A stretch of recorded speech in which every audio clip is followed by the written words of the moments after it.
Religion is not a thing, it's an action. It's not just any action, it's a virtue.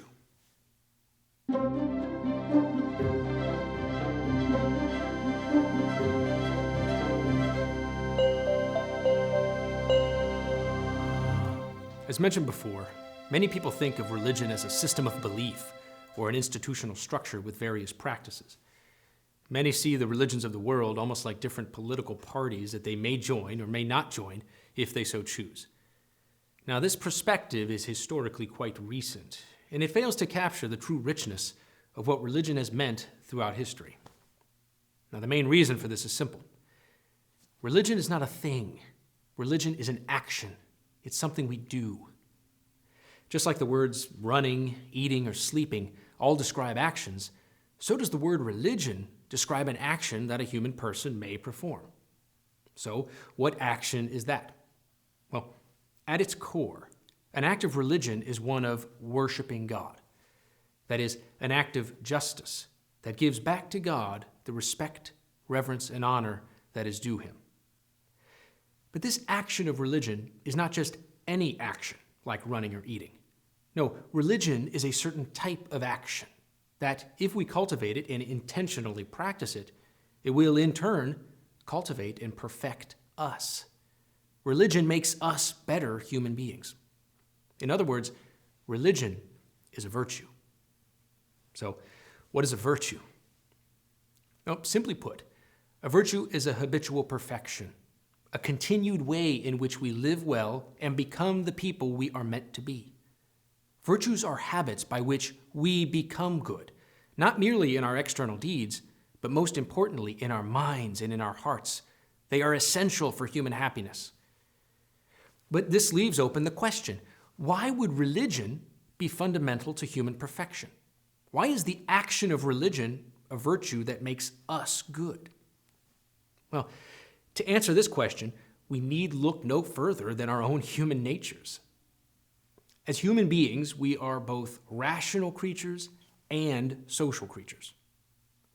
As rational creatures, we can know that God exists. And as social creatures, we are built for relationships. Now, regarding the latter, good relationships with others are a fundamental part of a happy human life. I mean, we can see this plainly in how people suffer if they have no friends, if they're at odds with their family, siblings, or parents, or even worse, if they are at odds with society at large through crime. Now, the most fundamental relationship for every rational human soul, fundamental because it is both the foundation and the goal of every other aspect of life, is our relationship with God. Now, admittedly, true union with God can only be had through the possession of the three theological virtues, faith, hope, and charity. And one could never acquire these by human effort. They are the gift of God's grace alone. But nevertheless, acts of the virtue of religion are the natural means by which we human persons, on a natural level, enter into the beginnings of this most fundamental relationship with God. Religion, then, is a virtue. It is an act of justice that perfects us as human persons created by God and moves us on the path towards God, towards happiness. As a result, we must conclude that one who lacks the virtue of religion lacks a fundamental part of a truly happy life. That is, they lack a basic element of what it means to be human. In this life, if we fail to strengthen our ability to give justice to God and show him due honor through acts of religion, well, we're just not acting like complete human beings, and we can't be happy. Now, I know full well that there may be many who say, what about vain religion? That is, external actions that have no heart. I mean, doesn't our Lord Jesus Christ chastise those who show all the external signs of religiosity but have no internal heart for God? Well, yes, he does, and the objection is valid.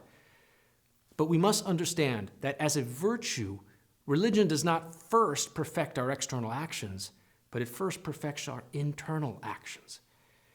This justice that pays back to God what we owe him takes place first of all in our wills and in our intellects.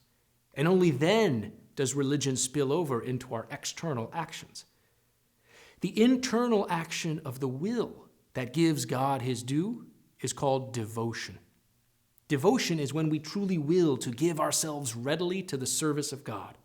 Just as a devoted husband is willing to do things for his wife, so religious devotion is being willing to do things for God, for his glory. Devotion is the heart, the marrow of any external act of religion. Indeed, this is why our Lord Jesus condemned those who had all the external signs of religion, but lacked devotion or the heart for God. Also, the internal action of the intellect that gives God his due is called prayer. That is, bringing before God and asking him for the things that we need. After all, the very word indicates this. Prayer, or in Latin oratio, is spoken reason. Ora ratio. So, acts of religion are virtuous actions that perfect us as human persons. They perfect us both inside and out in our minds, wills, and actions. And without religion, we cannot truly be said to be happy human beings. Brothers and sisters, keep studying. This is Father Brad Elliott for the Western Dominican Province.